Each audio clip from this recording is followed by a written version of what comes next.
안녕하세요. 제 동영상은 암, 캔서를 주제로 하고 있습니다. 저는 순천향대학교 의료-IT공학과 2020-5130 정선희입니다. 먼저 암 발생률과 사망률에 관해 보도록 하겠습니다. 1999년부터 2018년까지의 통계청 자료입니다. 해가 갈수록 암 발생률과 사망률은 줄어들지 않고 늘어나고 있습니다. 더군다나 이런 암 사망률은 우리나라 사망 원인의 1위를 차지하고 있습니다. 위암, 폐암, 간암, 뼈암 등등 수많은 암 중에서 어떤 암의 발병률이 가장 높을까요? 다음 화면을 보겠습니다. 다음 자료는 2018년의 주요 암 종별 발병률을 나타낸 자료입니다. 위암이 1위의 자리를 차지하고 있습니다. 이 자료는 남녀를 통합한 자료이고 다음의 자료는 남녀를 구분하여 통계를 낸 것입니다. 남성의 경우 위, 폐, 대장의 순서로 발병률이 높으며 여성의 경우 유방, 갑상선, 대장의 순서로 발병률이 높은 것을 볼 수 있습니다. 한눈에 들어오게 그래프로 보이면 다음과 같습니다. 다음은 연령군별 암 발생률 자료입니다. 좌상단은 모든 암의 발생률로 남성의 암 발생률이 눈에 띄게 높은 것을 볼 수 있습니다. 우상단은 남성의 주요 암 발생률입니다. 고령으로 갈수록 폐암의 발병률이 크게 증가합니다. 우하단은 여성의 주요 암 발생률로 중년층에서는 유방암이, 고령층에서는 대장암의 발병률이 높은 것을 볼 수 있습니다. 이제 이렇게 발병률이 높은 암에 대해 좀 더 자세히 알아보겠습니다. 그 전에 앞서 혹과 종양에 대해 말씀드리도록 하겠습니다. 혹은 엄밀히 말해 의학적 용어는 아니지만 일상 속이나 의사와 환자의 대화에서 쉽게 들을 수 있습니다. 의학적 용어로는 종양상 병변 정도에 해당하는 개념이라고 볼 수 있습니다. 종양은 우리 몸에서 새롭게 비정상적으로 자라난 덩어리를 말합니다. 영어로는 튜머라는 단어를 많이 사용합니다. 이 종양은 양성과 악성 두 종류로 나뉩니다. 양성과 악성 종양에 대해 알아보겠습니다. 양성 종양은 과도한 증식으로 덩어리가 된 상태이나 성장 속도가 느리고 일정 크기 이상으로 자라지 않으며 전이 또한 일어나지 않는 종양입니다. 때문에 인체에 해가 없고 제거를 통해 치료할 수 있습니다. 악성 종양은 우리가 암이라고 부르는 질병을 말하며 성장 속도가 빠르고 전이가 가능하기 때문에 인체에 해를 끼칩니다. 이 악성 종양의 특징들을 살펴보겠습니다. 악성 종양은 크기를 키워주는 성장인자가 따로 공급되지 않아도 스스로 공급을 유도하는 능력을 갖습니다. 또 정상세포는 성장 억제 신호의 영향을 받지만 암세포는 이 억제 신호를 무시할 수 있으며 마찬가지로 세포 사멸에 대해서도 무시할 수 있어 지속적인 성장을 하게 됩니다. 이렇게 과도하게 자란 암세포의 경우 성장에 필요한 영양분이 부족해지는데 주위 혈관의 생성을 촉진시키는 능력으로 생존을 유리하게 만들 수도 있습니다. 또 암세포는 세포 분열에 제한이 없으며 다른 조직세포로 침윤을 하거나 다른 장기로 전이할 수 있는 능력을 갖고 있습니다. 이 특징들을 양성종양과 악성종양의 차이로 간단히 나타내면 다음과 같습니다.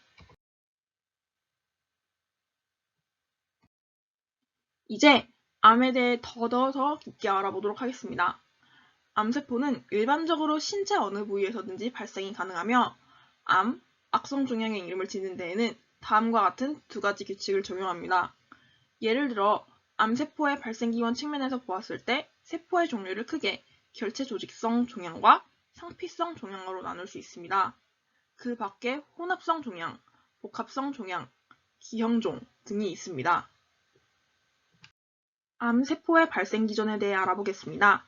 세포는 성장, 분화, 프로그램된 죽음의 과정을 밟거나 성장이 정지된 상태를 유지하고 있으며 이 과정은 엄격한 조절을 받고 있습니다. 그러나 암세포의 경우 세포 유전자의 일부에 이상이 생겨 유전자의 산물인 단백질의 특성이 바뀌게 되고 그 결과 세포 성장 조절에 이상이 발생합니다. 이 세포 성장 조절은 유전자의 변이를 동반하므로 암은 유전자 이상에 의한 유전자 질환인 것입니다. 다양한 암의 원인들이 어떻게 암을 유발하는가는 화학적 발암물질의 경우를 예로 설명하겠습니다. 발암원은 다양한 화학적 구조를 가지고 있고 그 자체로 물에 잘 녹지 않고 인체에도 반응성이 낮아 암 유발에 대한 의문이 제기되어 왔습니다. 이는 몸에 들어와 직접 작용하는 직접 바람원과 대사로 활성화되며 바람의 기능을 하는 간접 바람원이 있음이 밝혀지며 해소되었습니다. 알려진 대부분의 바람원은 간접이며 일부만이 직접 바람원입니다. 직접의 경우는 정상세포의 DNA, RNA, 단백질의 결합을 통해 구조와 기능을 변화시켜 암을 유발하고, 간접의 경우는 체내에 흡수된 후 특수한 효소에 의해 대사되어 강한 반응성을 나타내게 됩니다. 바람원이 암을 유발하는 과정에는 이와 같이 바람원이 아닌 다른 물질이 끼어들며 이를 통해 암은 여러 과정으로 발병되는 것을 알 수 있습니다. 그 단계는 다음과 같습니다. 암 유발 개시 단계, 암 유발 촉진 단계, 암 진행 단계의 3단계를 거치며 1단계는 되돌릴 수 없는 비가역, 2단계는 돌이킬 수 있는 가역 반응입니다. 지금까지 설명한 암의 바람 기전은 크게 다음의 두 가지 측면에서 연구되고 있습니다. 정상세포가 유전자 변이를 일으키는 요인에 노출되어 암세포로 변한다는 정상세포의 변화 측면과 암세포의 분열로 면역 기능을 초과하기에 암이 발생한다는 면역계 이상의 측면입니다. 암의 진단 과정으로 넘어가겠습니다. 암의 증상은 종류, 크기, 위치에 따라 다양합니다. 암으로 인한 증상과 징후는 암조직 자체의 영향과 주위 장기와 구조물에 끼치는 영향으로 발생합니다. 또 전이가 일어날 경우 새로운 징후나 증상이 나타날 수 있습니다. 초기의 암은 증상이 없는 경우가 대다수이며 그렇기에 다른 질환과의 구분이 어렵습니다. 그러나 암이 성장하며 주위 기관들을 압박하며 여러 징후와 증상이 발생합니다. 암이 커지면서 나타나는 증상 또한 매우 다양한데, 췌장암과 담도암은 담관이 막혀 황달 등의 징후가, 폐암은 기관지를 자극하여 기침 등의 징후가 나타납니다. 암에 대한 검사에 대해 알아보겠습니다. 암에 대한 검사는 목적에 따라 암이 의심되지 않을 때 하는 초기 검진을 위한 선별검사와 암이 의심될 때 하는 진단적 검사가 있습니다.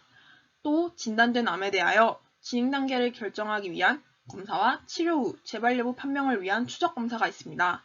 암의 확진과 진행 상태의 결정은 여러 가지의 검사를 종합하여 진단합니다. 진단 검사들에 대해 말씀드리겠습니다.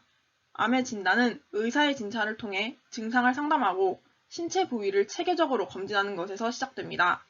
내시경 검사는 검사 대상에 따라 위, 대장, 방광 내시경으로 나뉘며 병변을 관찰하면서 동시에 조직 검사도 시행할 수 있습니다. 영상 진단 검사는 다음과 같이 분류할 수 있습니다. 단순 방사선 영상은 가장 많이 사용되는 방법으로 해부학적 구조 변화를 보기 위해 사용됩니다. 주로 폐, 유방, 뼈 등을 검사하기 위해 사용합니다. 투시 검사는 단순 방사선 영상으로 구분이 안 되는 내부 장기 검사를 위해 사용합니다. 조영제를 사용해 검사를 하고 수술 시 절제 범위를 결정하는 데 유용합니다. 전산화 단층 촬영은 CT라고 부르는 검사입니다. X선을 이용해 연조직의 해부학적 상태를 단층으로 찍고 컴퓨터를 통해 사진의 모양으로 보여줍니다. 병변이 악성인지를 구별하며 병변의 특성과 정확한 부위를 확인할 수 있습니다. 원발 안 검사나 전이 여부 검사에 유용합니다.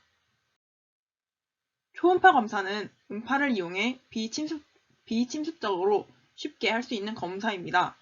종양 내부의 구조를 확인할 때 사용하며 암이 주변 장기를 침범했는지, 림프절이나 다른 장기로 전이되었는지를 검사할 때 유용합니다. 자기공명 영상, MRI는 여러 방면의 단층상을 인체 측면과 종면으로 제공합니다. MRI는 암과 장기 등 조직의 형태를 인식해 종양의 상태를 구분하는 데 좋고 병기나 전이 여부를 확인하기에 좋습니다. 그러나 움직이는 장기의 검사로는 적합하지 않습니다.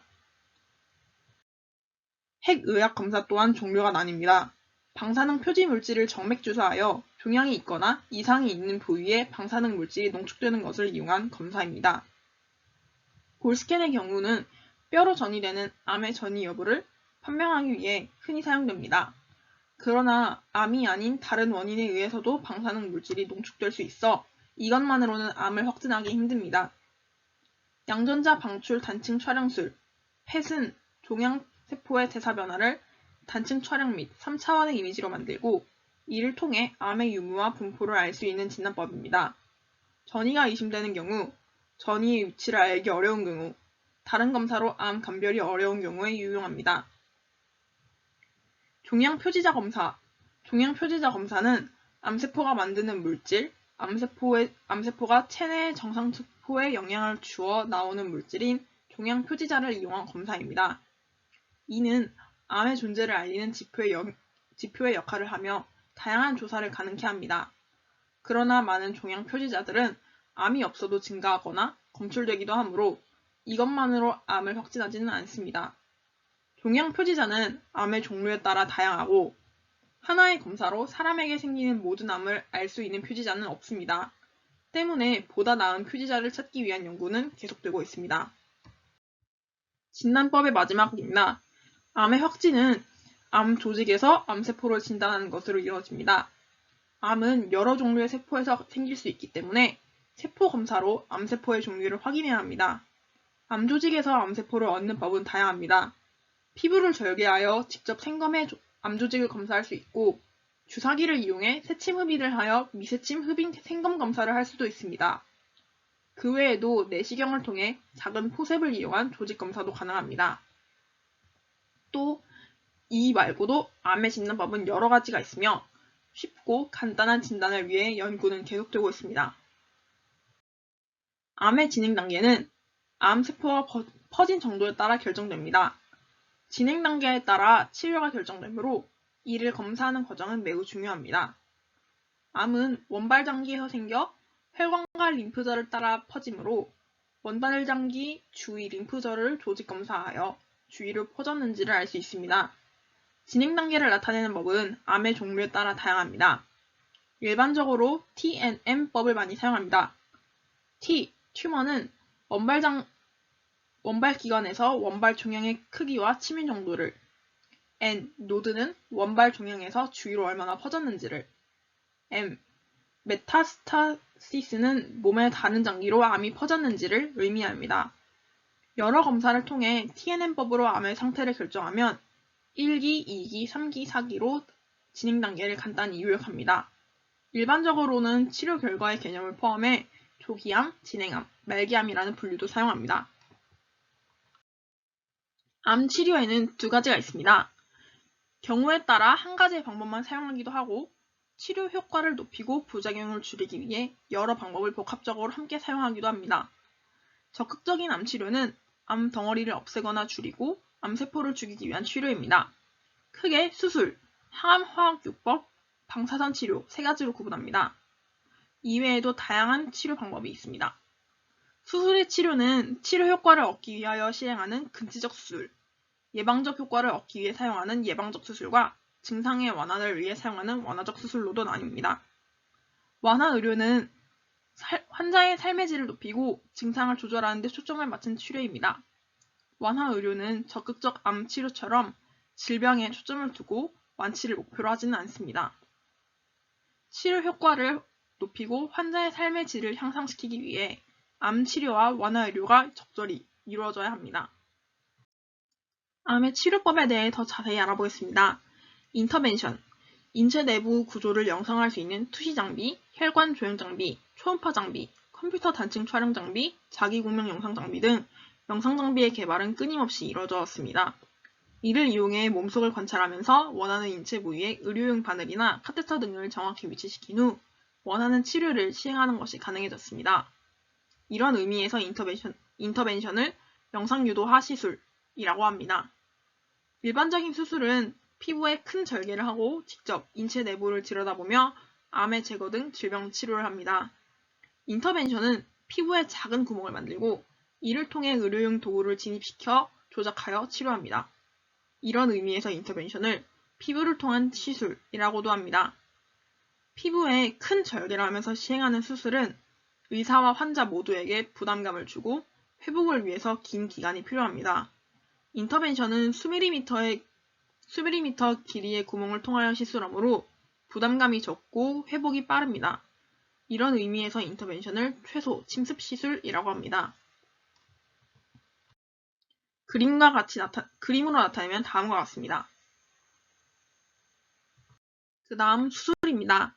수술은 목적에 따라 진단적 수술, 근치적 수술, 예방적 수술, 완화적 수술로 나뉩니다.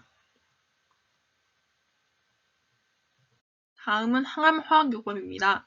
약물, 즉 항암제를 사용하여 암을 치료하는 것으로 전신에 퍼져있는 암세포에 작용하는 전신적인 치료 방법입니다. 암의 치료, 암의 조절, 암의 완화에 목적을 두고 있습니다. 항암화학요법의 작용지연을 알아보겠습니다.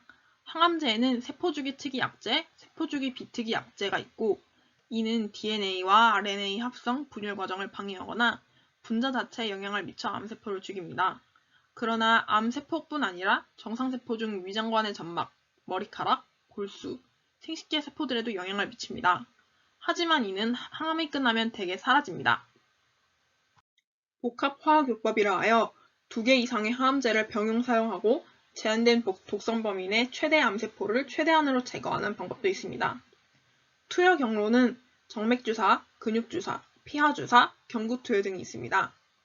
치료기간은 대개 1에서 5일의 치료를 3, 4주 간격으로 반복합니다.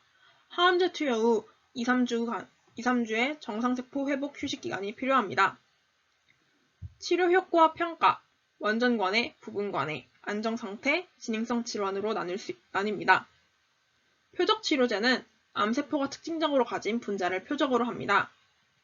기존의 항암제는 세포 독성 약물로서 세포 내에 일반적으로 존재하는 DNA, 미세소관 등을 표적으로 하기 때문에 암세포에 대해서는 치료 효과가 있었지만 정상세포에 대해서는 악영향을 끼치는 부작용이 있었습니다. 그러나 표적치료제들은 대부분 암세포가 특징적으로 가지고 있는 분자를 표적으로 합니다.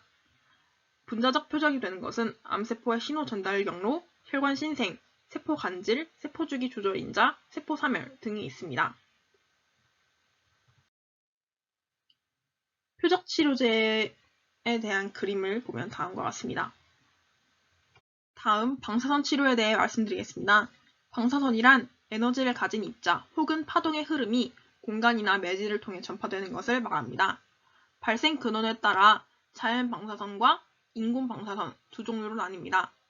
이 중 방사선 치료에 이용되는 전리 방사선은 에너지가 충분히 커서 어떤 물질에 흡수되면 물질의 이온화를 유발시킬 수 있는 방사선을 말하며 대체로 고에너지 방사선을 의미합니다. 방사선의 종류는 전자기 방사선, 입자 방사선 등이 있습니다. 방사선 치료 기전에 대해 알아보겠습니다. 방사선을 세포에 조사 시 DNA와 세포막에 즉 간접적으로 작용을 하여 세포를 죽이는 것으로 알려졌습니다. 방사선을 받은 세포는 대부분 분열할 때 죽고 일부는 세포 사멸의 과정을 거쳐갑니다. 정상 조직과 암 조직 모두 영향을 받지만 정상 조직은 시간이 지나면 회복이 가능합니다.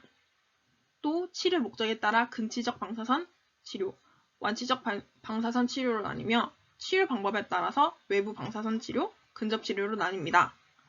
특수 방사선 치료는 정상 조직 손상을 최소화하며 종양세포에 대해 선택적 치료의 효과를 높이려 하는 치료입니다. CT나 MRI 등의 첨단 영상과 컴퓨터를 활용해 종양을 입체적으로 재구성하고 종양세포에만 집중적으로 방사선을 조사하는 방법입니다. 방사선 치료에 관한 다양한 그림을 보면 다음과 같습니다. 다음은 조혈모 세포이식입니다.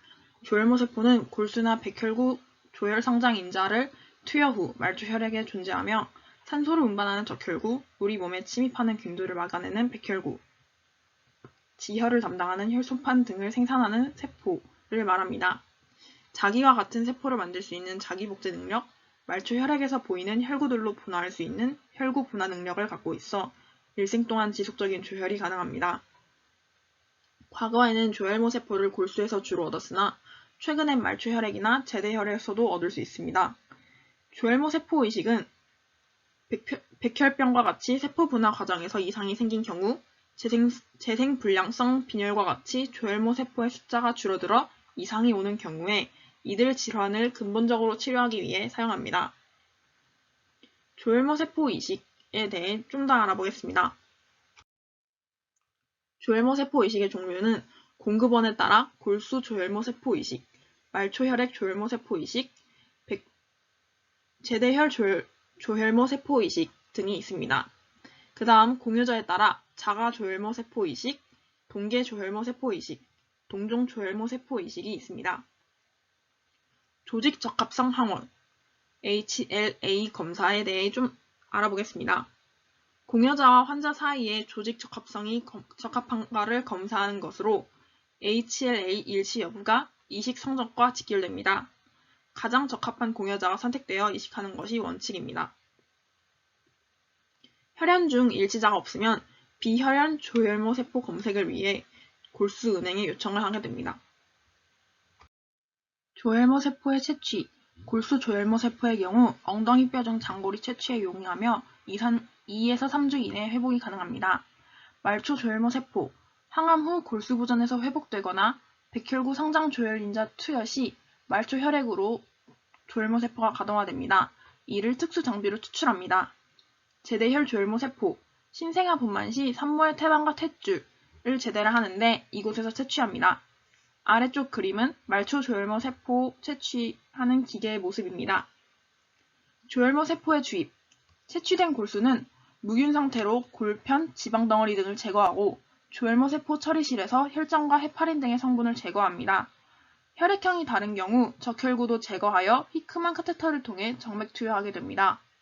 조혈모 세포 이식 후 관리, 이식 후 혈구 감소 기간 동안 적혈구의 부족으로 빈혈이 오거나 혈소판의 부족으로 출혈이 멎지 않는 경우가 있을 수 있으므로 이 두 개의 수혈이 필요합니다.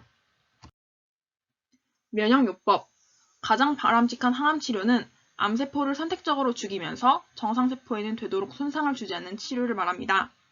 항암약물 치료나 방사선 치료 모두 정상 조직에 대해서 어느 정도의 손상이 불가피합니다. 부작용을 최소화하며 인체의 면역 기전을 이용해서 암세포를 제거하고자 하는 치료가 바로 면역치료입니다. 크게 개인 스스로가 항체와 감작 림프구를 능동적으로 생산하는 능동면역, 다른 사람이나 동물의 신체 내에서 이미 만들어진 면역 반응 성분을 받는 수동면역으로 나뉩니다. 또 사형 형태는 제재가 대상 개체의 특이성을 지니는지 여부에 따라 특이와 비특이적 요법으로도 나뉩니다. 그 다음 재발 및 전이입니다. 암의 전이는 세포가 원발 장기를 떠나 다른 장기로 가는 것을 말합니다. 원발암에서 암 조직이 성장하여 직접적으로 주위 장기를 침유하는 것을 말하며 멀리 있는 다른 장기로 혈관이나 림프관을 따라 원격 전이를 합니다. 암의 진단 시 주위 장기로의 침윤 여부나 원격 전이 여부를 검사합니다. 암의 치료 중이나 치료 후 원발 장기에서의 재발이나 원격 장기로의 전이 여부를 정기적으로 검사해야 합니다. 원격 장기는 폐, 뇌, 뼈로의 전이가 흔하며 전이가 있으면 원발암의 증상과는 다른 증상이 생기므로 새로운 증상과 징후의 변화에 주시해야 합니다. 다음은 암의 종류에 대해 조금 알아보겠습니다. 화면 속의 암은 국가암정보센터에 나온 암의 종류들입니다. 파란색으로 표시된 암은 발병률 10위 이내의 10대 암입니다.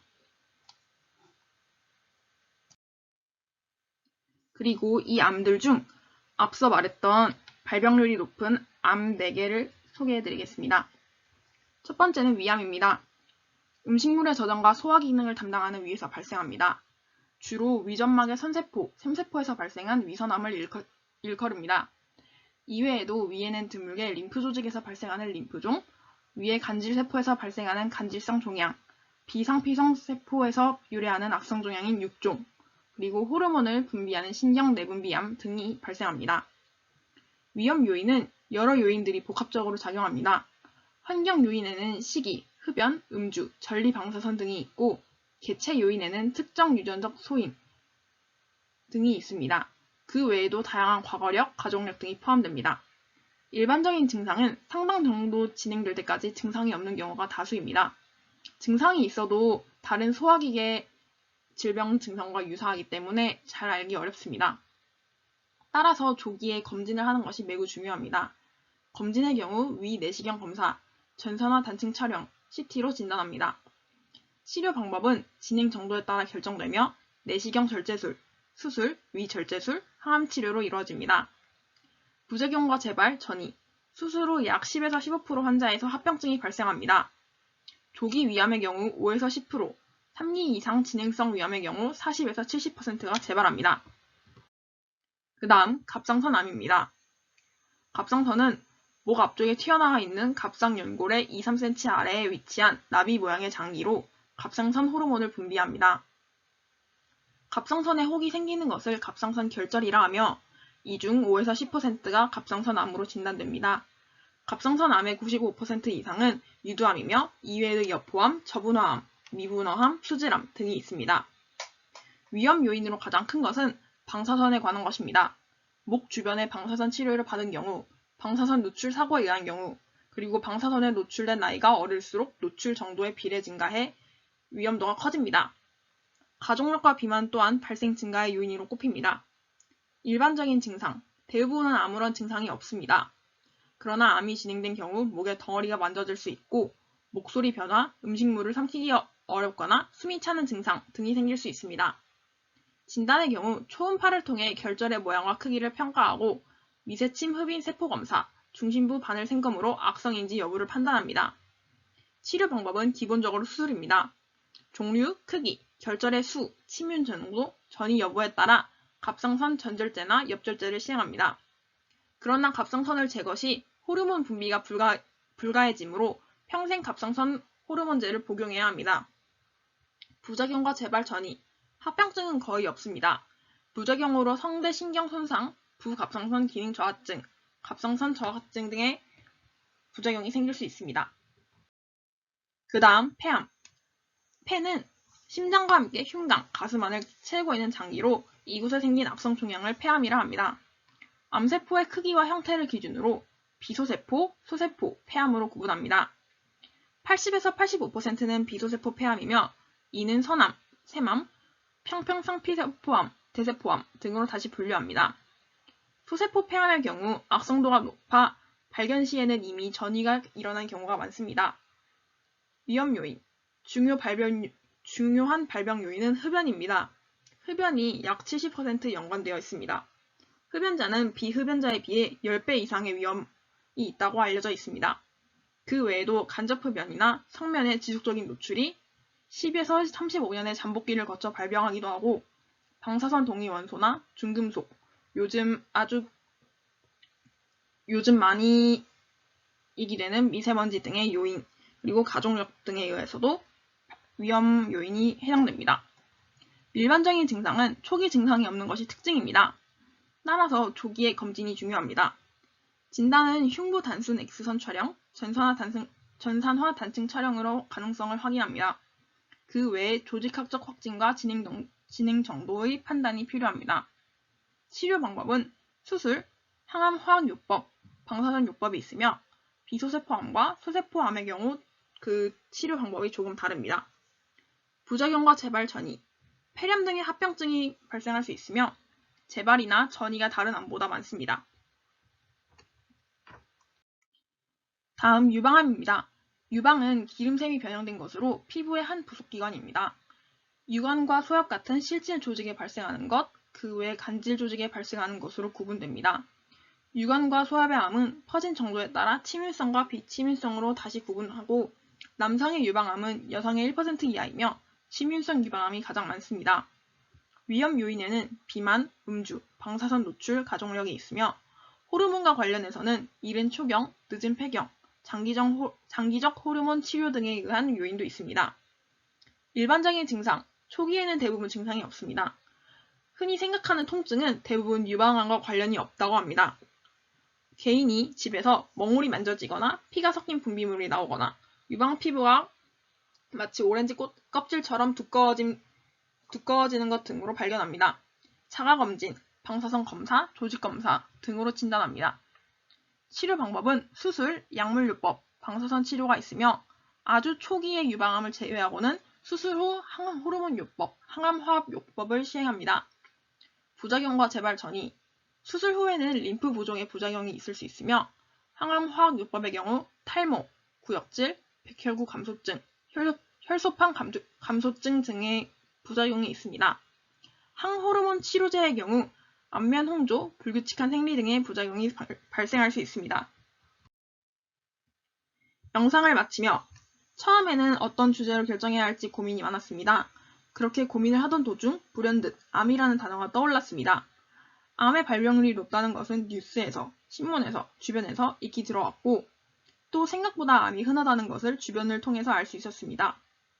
이런 암이 어떻게 발병을 하는 것이며 어떤 특징을 갖는지 궁금해졌고 또 이 암을 완벽히 치료할 수는 없는 것인지 궁금증이 생겼습니다.